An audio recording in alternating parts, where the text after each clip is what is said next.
วันนี้ก็เป็นวันปฏิบัติธรรมเป็นวันที่26มกราคม2569ถือว่าเป็นวันที่8ของการปฏิบัติแล้วก็ช่วงบ่ายก็จะได้เทศน์มาหลายหมื่นหลายแสนโยมก็จะต้นเย็นโยมก็ไปแห่ดอกไม้ พรุ่งนี้เช้าก็จะเทศน์คาถาพันธ์แล้วก็เทศน์มาชาติ13กันองค์เทศก็เทศไปองค์ไม่ได้เทศก็เข้าไปบิณฑบาตเพราะว่าวันที่28ก็ไม่ได้เข้าอยู่แล้วก็เลย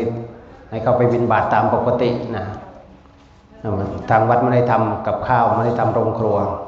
แต่ทำก็คงจะทำตอนเพลนหรือยังไงจะให้ทำขนมจีนฉะนั้นตอนเช้าก็ให้พระไปบิณฑบาตตามปกติวันที่27พรุ่งนี้ตักบาตรวันที่28วันสุดท้ายเขาจะถวายข้าวเปลือกด้วยข้าวเปลือกก็ปีนี้ก็จัดพร้อมกับปฏิบัติธรรมให้เสร็จไปพร้อมกันเลยถ้าจะทุกปีต้องจัดช่วงมาฆบูชาปีนี้ไปอยู่วันที่3มีนาระยะห่างเกินไปทางโยมว่า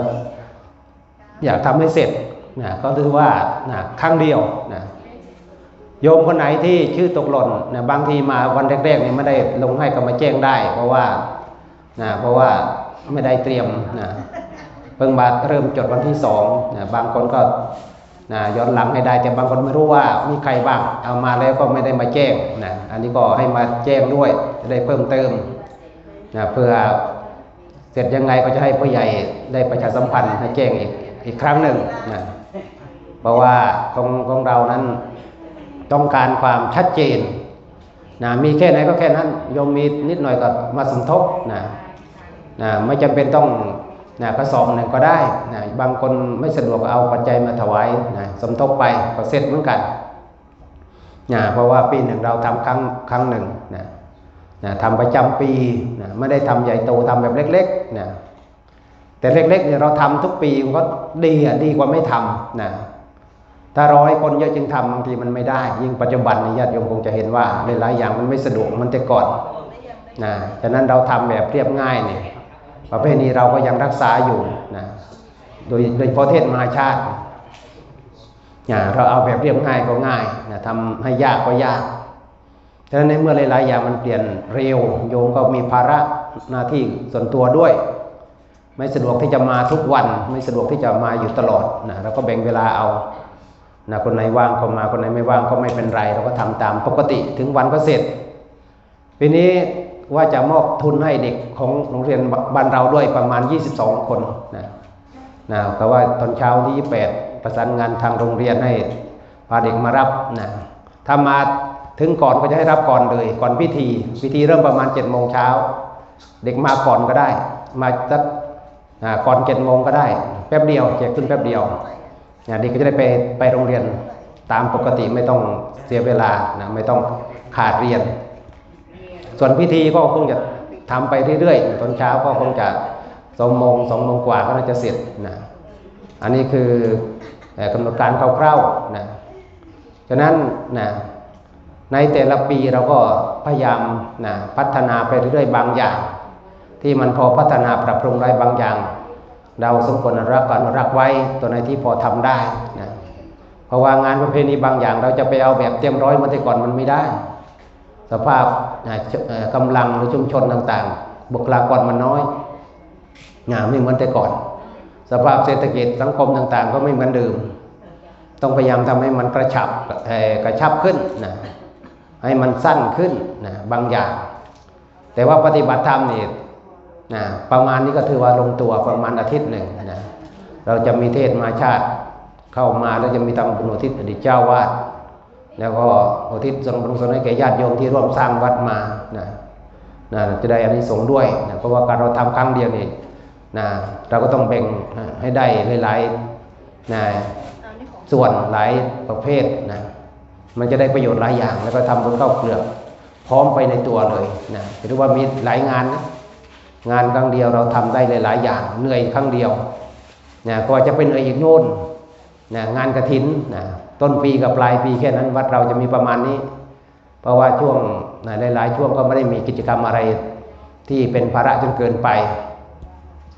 นี่ก็จะมีเฉพาะช่วงงานกฐินกับงานปฏิบัติธรรมนี่แหละที่จะเป็นค่อนข้างที่จะต้องอาศัยเวลาอาศัยความร่วมมือหลายๆอย่างแต่ถ้าไม่มีอะไรก็อยู่แบบธรรมดาปฏิบัติธรรมศึกษาการศึกษาปีนี้เด็กสอบได้เยอะนักธรรมตรีสอบได้49 คนนักธรรมโทสอบได้82นักธรรมเอกสอบได้27รวม158 คนนักธรรมตรีก็จะให้รางวัลคนละ100โท200เอก300ทางวัดเตรียมงบประมาณที่จะมอบทุนในปีนี้ประมาณ 29,400 บาท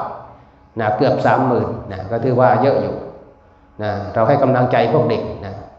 อันเฉพาะธรรมามอบให้ทุกปีตั้งแต่ปี 2549ตั้งแต่ธรรมาเริ่มส่งสอบปีแรกรุ่นนั้นเป็นปีแรกธรรมาให้ทุนละ500เพราะว่าเด็กมีนักธรรมตรีอย่างเดียวแต่พอหลังๆมานี่ให้500ไม่ไหวงบสู้ไม่ได้ก็ทางคุณครูนวลคุณครูสมบัติตรีวิเศษบอกว่าพระอาจารย์เอาตรี101โท200อีก300ลงตัวเลยเอาสูตรที่ทางคุณครูแนะนำมาก็ใช้ได้ตลอดก็อยู่ในเราบางปีก็จะ10,000 กว่า 20,000 กว่าประมาณนี้แหละบางปีก็ได้เยอะบางปีก็ได้น้อยก็ไม่เป็นไรก็ถือว่าเราให้กำลังใจให้ทุกปีวัดอื่นก็ไม่ได้ให้อย่างนี้แต่วัดเราให้กำลังใจเด็กจะได้มีกำลังใจจะได้อย่างน้อยก็จะมีรายได้จากที่ญาติโยมมาทำบุญที่วัดเราแล้วเราก็สามารถแบ่งส่วนหนึ่งไปสงเคราะห์งานเรียกว่าศึกษาสงเคราะห์อุดหนุนเรื่องของการศึกษาเป็นทุนการศึกษานิดๆหน่อยๆส่วนอีกส่วนหนึ่งก็ไว้ก่อสร้างอีกส่วนหนึ่งก็เป็นเงินเก็บเป็นกองทุนโดยเฉพาะกองทุนข้าวเปลือกก็มีกองทุนพระแม่โพธิ์ศพเพิ่งเริ่มตั้งได้2 ปีแล้วงบประมาณก็ประมาณ 70,000 บาทก็เอามาอยู่จุดนี้ไม่ใช่ว่าเมื่อแต่ก่อนเนี่ยโยมถวายเราก็ไปรวมกองกลางใช้ทำนั้นทำนี่มันก็ได้อยู่แต่มันไม่ถาวรเหมือนกับกองทุนมันเป็นเงินเก็บถึงมันจะจำนวนไม่เยอะโยมทำทุกปีต่อมาก็จะเอาไปสมทบตัวนี้แหละเป็นเงินเก็บมันจะเป็นกองทุนเพราะว่าเป็นการแสดงความกตัญญูกตเวทีต่อข้าวที่พวกเรามีอาชีพทำนาอยู่แล้วก็จะทำให้การทำบุญของเรานั้นอย่างน้อยเราก็ยังเห็นว่ายังมีงบประมาณส่วนนี้อยู่จะได้มากได้น้อยไม่เป็นไรแต่มาก็จะเอาไปสมทบส่วนเป็นกองทุนหลังจากหักบางอย่างบางส่วนไปเป็นส่วนของทุนการศึกษาบ้างก็คงจะไม่เยอะอันนี้คือแจ้งให้ญาติโยมได้ทราบว่าของเรานั้นพัฒนาบุญข้าวเปลือกพัฒนามาเป็นกองทุนแล้วเป็นกองทุนเพิ่งได้2 ปีจะเข้าปีที่3ปีนี้ก็ถือว่าเป็นนิมิตหมายที่ดีเพราะว่าเราจะไปเราให้มีเงินเยอะๆเนี่ยมันยากมากแต่ถ้าเราค่อยๆเก็บอย่างนี้แหละบางส่วนเราก็สร้างไปบางส่วนเราก็เป็นเงินเก็บเป็นเงินแต่แค่กับเป็นกองทุนเนี่ยเอาไปใช้ไม่ได้นอกจากยืมไปแล้วก็ต้องไปคืนมันเป็นเงินที่ไม่ได้จ่ายขาดมันก็เลยมันเป็นให้วัดเรามีเงินเก็บถ้าเราเก็บอย่างนี้ได้ไปเรื่อยๆต่อไปก็จะถึงแสนอะไรสะสมไปเรื่อยๆก็จะกลายเป็นกองทุนที่โตขึ้นเรื่อยๆอันนี้เพิ่งเริ่มได้ปี2 ปี 3 ปีนี้ทีนี้อยู่ที่การบริหารจัดการถ้าเราจะทำเหมือนแต่ก่อนก็ได้อยู่แต่ว่ามันก็หมดไปเลยมันหมดไปเลยเพราะว่าปัจจุบันนี้ถ้าเราบริหารเหมือนครอบครัวของเรานี่แหละคนไหนมีเงินเก็บเขาจะไม่เดือดร้อนเวลาเศรษฐกิจไม่ดีเวลาปัญหาต่างๆเกิดขึ้นก็จะเอามาแก้ปัญหาในการใช้จ่ายได้แต่คนที่ไม่มีจะลำบากมากทางวัดก็เหมือนกันแต่ก่อนไม่เคยมีกองทุนแบบนี้แต่มาไปอยู่วัดชนะสงครามอยู่วัดบ่อพิษพิมุกนี่วัดกรุงเทพนี่ก็จะมีกองทุนของเขามีเป็นแต่ละกองทุนจะมีการไปเพิ่มกองทุนพระบ้างโยมบ้างแต่ละปีเขาก็ไปทำบุญไปเป็นเงินเก็บของวัดพอไปเห็นตัวอย่างอย่างนั้นมาเลยเอามาปรับใช้กับวัดเราตัวนี้ก็มีประมาณ2 ล้านกว่าบาทเป็นเงินเก็บ ในนามของวัดนะแต่ชื่อกองทุนอาจจะมีหลายชื่อแต่ก็เป็นเงินวัดนี่แหละนะนี่เกิดจากการประหยัดโยมรู้จักประหยัดบางคนไม่เข้าใจนะว่าทำไมต้องมาทำอย่างนี้นะ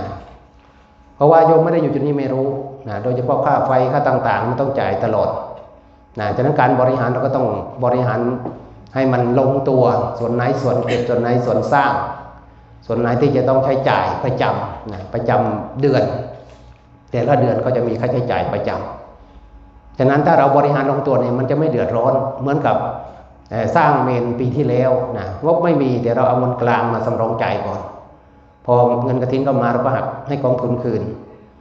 ก็จะไม่เดือดร้อนมันจะง่ายต่อการบริหารจัดการนี่คือวัดเรามีความเข้มแข็งเรื่องงบประมาณการเงินพอสมควรนะถ้าเราไม่ทำอย่างนี้เนี่ยก็เดือดร้อนโยมนั่นแหละนะสุดท้ายก็รบกวนโยมคนเดือดร้อนครอบครัวแล้วมาเดือดร้อนกับวัดอีกแต่มาไม่อยากให้เป็นอย่างนั้นนะฉะนั้นวัดเราจะมีความเข้มแข็งเรื่อยๆโดยเฉพาะการเงินต่างๆแต่มาเข้มงวดนะเนื่องจากเราเข้มงวดเนี่ยทำให้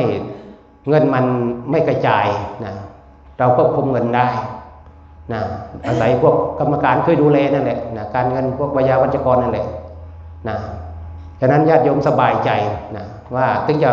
ปัญหาหลายๆอย่างแต่อย่างน้อยก็วัดเรามีความเข้มแข็งอยู่หลายๆด้านหลายๆเรื่องนะถ้าเราจะไปยังไงก็ได้นี่ปัญหามันเยอะนะที่ผ่านมาเราก็เห็นว่ามันปัญหามันเยอะมากฉะนั้นวัดก็มีกฎระเบียบของวัดนะญาติโยมเข้ามาก็ต้องดูกฎระเบียบว่าวัดเรามีกฎระเบียบนะมีข้อจำกัดนะมันต้องมีข้อจำกัดไม่ใช่ว่าเป็นผู้ใหญ่บ้านเราจะมาอย่างนั้นอย่างนี้มาสั่งเจ้าวาดไม่ใช่หน้าที่นะเขาไม่ได้ให้อำนาจผู้ใหญ่บ้านแบบนั้นแต่มันมายกมือว่าพระอาจารย์เขาเปลี่ยนวัยวัจกรอย่างนั้นทำได้ยังไงมาพูดได้ยังไงเพราะว่าคนที่จะทำงานกับวัดพระก็ต้องดูทำงานเข้ากับวัดได้หรือเปล่าไม่ใช่ว่าอยากยกมือก็ยกมืออยากให้เปลี่ยนก็เปลี่ยนพอปัญหาเกิดใครรับผิดชอบนี่คือปัญหาของผู้นำของเราที่ขาดความรู้แต่มาพูดอย่างนี้เลยคนที่เขามีความรู้นี่เขาจะระวังมากจะเสนออะไรขึ้นมาเนี่ยมันจะกระทบหรือเปล่า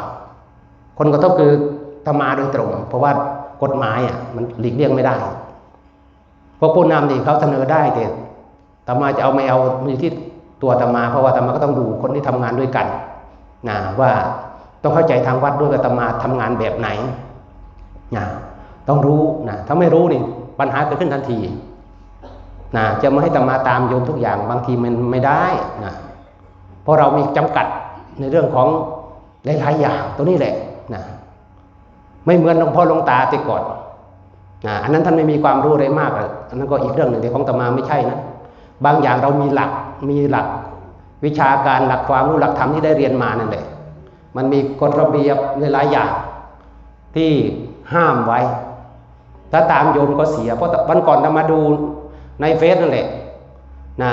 รองผอ.สำนักพุทธแห่งชาตินะ